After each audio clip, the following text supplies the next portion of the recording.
Esta edición del Santo de la Espada, la vida de San Martín, es de 1950, que la editorial Losada hizo para el centenario de la muerte del general. Pero quiero mostrarte cómo se distribuye la información. Y tomé a propósito un libro con bastantes años para que veamos la disposición clásica, básica. A partir de ahí, después cada uno va dándose ciertas libertades, pero siempre respetando parámetros de legibilidad y estructuras de diseño. Después vamos a ver otros ejemplos. Viejito el libro, ¿no? Incluso es estas imágenes pegadas. Es porque la editorial, que si bien vendió 200.000 ejemplares de esto, hizo una edición especial, no comercial, de 30 libros firmados por el autor. Eso lo explica aquí al final, con el logo editorial. Las ediciones de lujo tienen esto que se llama sobrecubierta, que es una envoltura en papel con solapa, la solapa blanca, en este caso, que cubre a la cubierta, o sea, la tapa. La tapa está forrada en tela con un hueco grabado en dorado. Vas a ver que hay varias páginas en blanco. ¿Por qué? Porque las ilustraciones están impresas en otro papel distinto del texto y están encuadernadas, intercalándolas a los cuadernillos. Entonces, ¿ves? Acá en página en blanco no tendría sentido dos páginas en blanco seguidas, si no fuera que acá tenemos una acuarela que está en un papel de otro gramaje y de otra calidad. La portada menciona al título de tapa, lo repite, digamos, en la página interior, que se llama portada. Y no necesariamente el autor, puede o no estar. En lo que se llama la portadilla, sí ya aparece el autor y la editorial. Todo eso en página impar. En página par solo van los datos de la edición.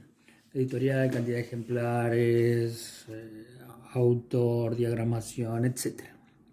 Generalmente ahora se pone al pie, marginado izquierda, aquí está centrado. Si bien en la mancha de texto hay sangría, nunca se usa sangría al comenzar cada capítulo. Se hace como está aquí, correctamente.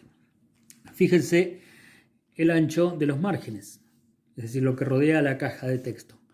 Es distinto, de distinta medida cada uno, derecho, izquierdo, inferior y superior, para que tenga más diversidad visualmente, para que sea más armonioso, que no sea tan monótono, aburrido. Fíjense que la mancha tipográfica es pareja, es homogénea, es muy correcta, dentro de una tipografía que es grande. Ahora no se utiliza tanto esa tipografía, hay quienes quieren usar la tipografía bien pequeña, lo cual dificulta la legibilidad a quienes tenemos más de 40 años. Así que piensen en el lector, piensen en el usuario. Encima este libro es grande, es lo que le llamamos libros de escritorio, que son para ser leídos apoyados sobre la mesa. Lo importante es este ancho, para que el dedo pulgar apoye tranquilamente sin dificultar la lectura. Y por supuesto el ancho del margen interno, que va a depender de la cantidad de páginas, porque si no la encuadernación metida en el lomo del libro se va a comer el texto. En este caso se nombra el título siempre en página par, y en página impar, que se suele nombrar al autor, aquí el diseñador puso el nombre del capítulo donde uno está. Ese es otro marco referencial para ubicarse. El foliado, con una tipografía romana en variable itálica, la misma tipografía del texto, pero con una variable. Podría estar un poco más lejos de la mancha del texto, pero igual está correcta. ¿Ven? Es lo que les decía de las ilustraciones. se nota que el papel es más amarillo.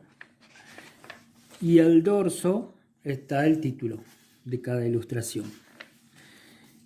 En fin, cuando se termina un capítulo y se comienza otro, siempre ese nuevo capítulo comienza en impar. Entonces, si terminamos el texto de un capítulo en página par, se comienza en la siguiente. En este caso está intercalado por una ilustración.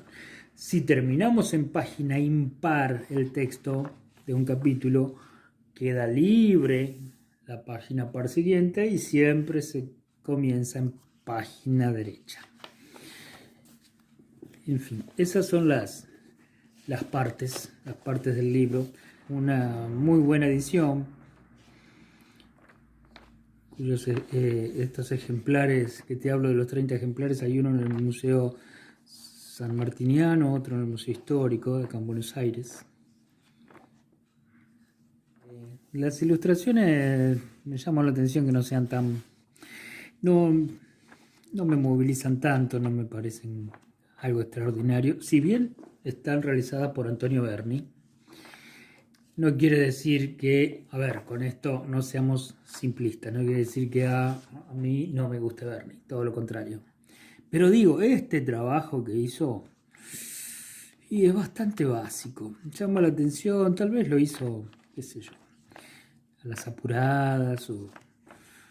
Él ya venía del su periodo europeo, donde era surrealista, había estudiado con grandes maestros. Es más, en este mismo momento, 1950, 1951, estaba pintando ese célebre cuadro La Manifestación, o sea, un Berni extraordinario en una de sus mejores etapas, pero qué sé yo, esto como ilustración, la verdad que son 16 láminas a color, otras aguadas,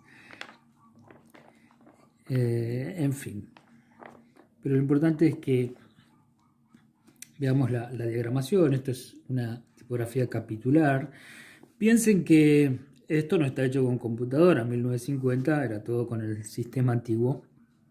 Por lo tanto, uno estas cosas las puede hacer hoy mucho más fácil. Ampliar, achicar, ajustar bien los interlineados cuando utiliza una capitular de esta, etc.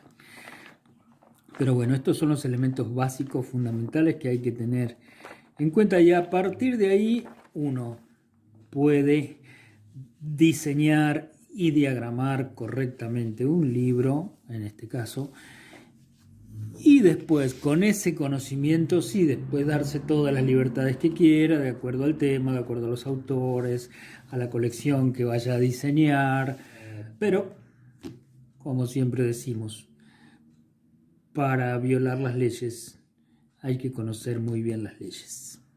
Las leyes no se puede empezar en pos de la creatividad o como excusa la libertad para diseñar, romper ciertas pautas que van a ir en detrimento de la legibilidad y de la estética y del buen diseño. Pero hay cositas que se pueden ir variando. Por ejemplo, yo veo muchos diseñadores que critican una tipografía romana o que tenga serifs. Esta tipografía, si bien tiene leves serifs, no es necesariamente de palo seco, lo cual es perfectamente válido. No hay que ser, me parece, tan rígido a la hora de criticar un diseño. Está hecha toda con mayúsculas, cuando a veces, aunque sea en un segundo nivel de lectura, se puede usar mayúsculas y minúsculas generalmente. Bueno, este libro es de Ediciones de Bolsillo.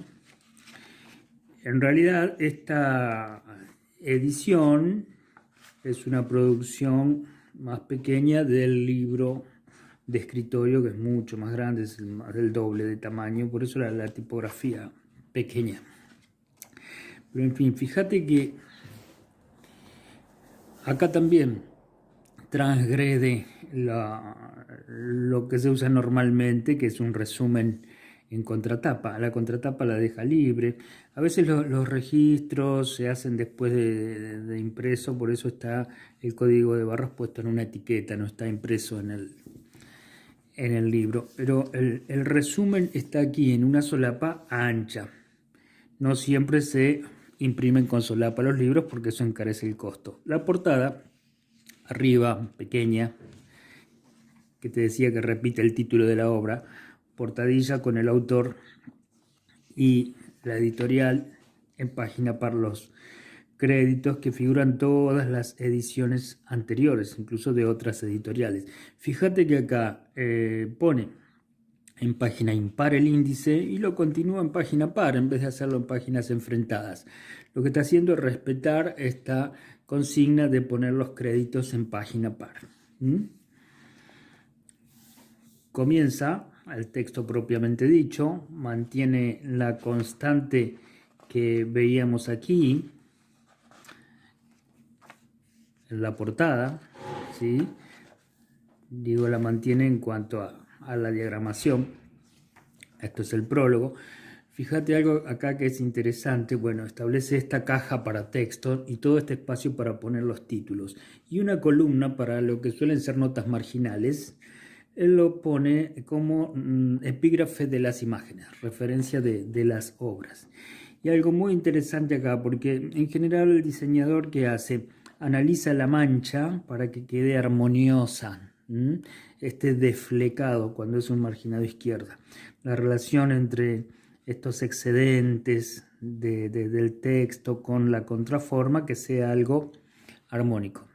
Pero acá en este caso prioriza la legibilidad, que es no cortar palabras. No corta palabras, lo cual me parece muy bien. Toma una verticalidad como constante para la diagramación.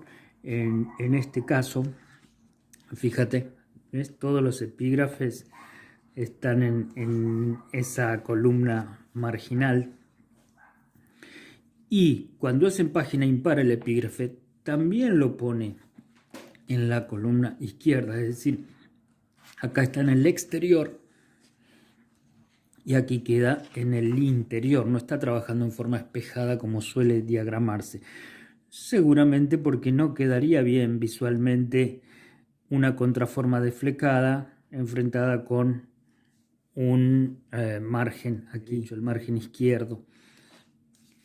Esas son decisiones de diseño. Bueno, luego de esta verticalidad, cuando comienza el capítulo 1, después de la introducción, también siempre en página impar, mantiene como constantes estas pequeñas referencias, sigue sin cortar palabras. Fíjate la caja para el texto y la caja para el título. Y empieza a trabajar con horizontalidad, la diagramación. Los textos que están en tipografía más pequeña refieren a epígrafes, refieren a notas bastante extensas que son adicionales. No es el texto del capítulo propiamente dicho. No solo están con cuerpo más pequeño, están en 2 columnas. Y el texto propiamente dicho está en una columna. Pero fíjate las variables que va haciendo de horizontalidad y verticalidad. Eso le da dinámica a la diagramación, sobre todo cuando tenés algo que es bastante complejo desde el punto de vista del diseño, que son notas marginales que son muy extensas, son más extensas de lo normal. Otra vez, las constantes para la apertura del capítulo en el 3, fíjate cómo va jugando con imágenes recortadas, trabaja la contraforma. Esto hace que un libro que tiene tantas páginas no sea denso y que dentro de una estructura que tiene determinados módulos que después se van repitiendo, parezca algo dinámico y no algo aburrido. el lomo. Nunca nos vamos a poner de acuerdo si es de abajo hacia arriba o de arriba hacia abajo.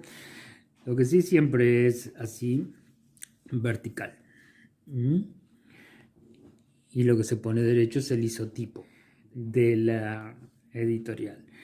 Yo manejo de arriba hacia abajo en las revistas, los lomos, porque las revistas se suelen poner en las bibliotecas en forma horizontal, entonces queda leído de izquierda a derecha. Ahora, a los lomos de los libros me gusta hacerlo al revés, de abajo hacia arriba, porque es como normalmente solemos leer algo vertical. Y el libro en la biblioteca se guarda vertical. Pero en fin, ahí hay libertades. Eso lo habrá ido imponiendo el uso. Quiero mostrarte una edición de ilustraciones de mi autoría. En este libro, que es la segunda edición, se transcriben las obras de la edición anterior, pero además le agregué un capítulo didáctico de la parte de bocetos. Fíjate, acá se hace lo que se llama el trazado, que es una línea marcada para que no se englobe cuando vos abrís la tapa. Está hecha con una cartulina más gruesa que las hojas interiores, es decir, está impreso aparte. La diagramación acá traté de jugar con la contraforma, ¿ves? Y construir formas geométricas aprovechando la extensión de este texto, en fin. Pero lo que quiero mostrar es otra cosa. Portada, portadilla, los créditos, una página de color, siempre separando cada capítulo. Son 3 partes en realidad.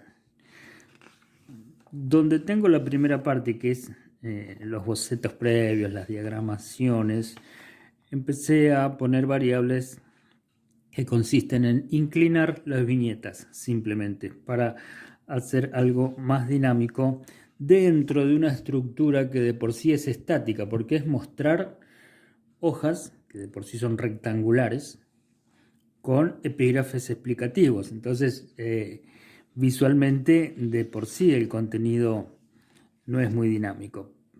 Por eso, dentro de una estructura de 2 o 3 imágenes por página, comencé a cambiar los ejes y tratar de no poner el mismo tamaño en las viñetas para que eso no lo haga monótono. Ahora, una vez que viene la segunda parte, otra vez página de fondo de color, y aquí están las ilustraciones, donde lo fundamental es el contenido. Entonces aquí hice una diagramación más tranquila, ya no tan dinámica, donde está la ilustración en general y un detalle de cada uno de los dibujos de estas aves. Por eso ves que es mucho más estática la diagramación, donde simplemente se juega con los blancos para que toda la atención se la lleve el contenido. Ahora, luego de esto hay una tercera parte que está agregada respecto de la edición anterior, que tiene un relevamiento que hicimos a manera de murales sobre unas columnas en una ciudad. Acá está la introducción, se llamó Paseo de las Aves, y todo el trabajo previo. Acá se ven los bocetos, el dibujo con carbón y lápiz al aceite sobre las columnas. Aquí sí, como son todas imágenes, ya retorno un poco a la dinámica de inclinar los ejes donde apoya cada imagen, tratando de jugar con verticalidad y horizontalidad, de poner distintos formatos. Y cuando aparecen personas, jugar con lo que llamamos punto de vista, es decir, esto es una visión a la persona desde un costado, acá se la mira de frente, y con los planos, esto es un plano americano, es decir, hasta las rodillas, esto es un primer plano alargado, plano medio hasta la cintura. Aquí el punto de vista es opuesto a este, es decir, como que la cámara hubiese girado. Y así acá hay un plano americano con grupos de personas que está acompañado de un detalle. Y así siempre tratando de jugar con variables dentro de una estructura más bien estática, porque el tema así lo requería, donde no hay que sobrepasarse desde el diseño a lo que es la temática. Acá lo que debe sobresalir es el tema, que son las ilustraciones. Por lo tanto, la diagramación debe ser tranquila, debe acompañar esa idea con las variables mínimas que podamos realizar para no hacerlo monótono, no hacerlo aburrido, no hacerlo estático, y que sea de una lectura o de una visión entretenida.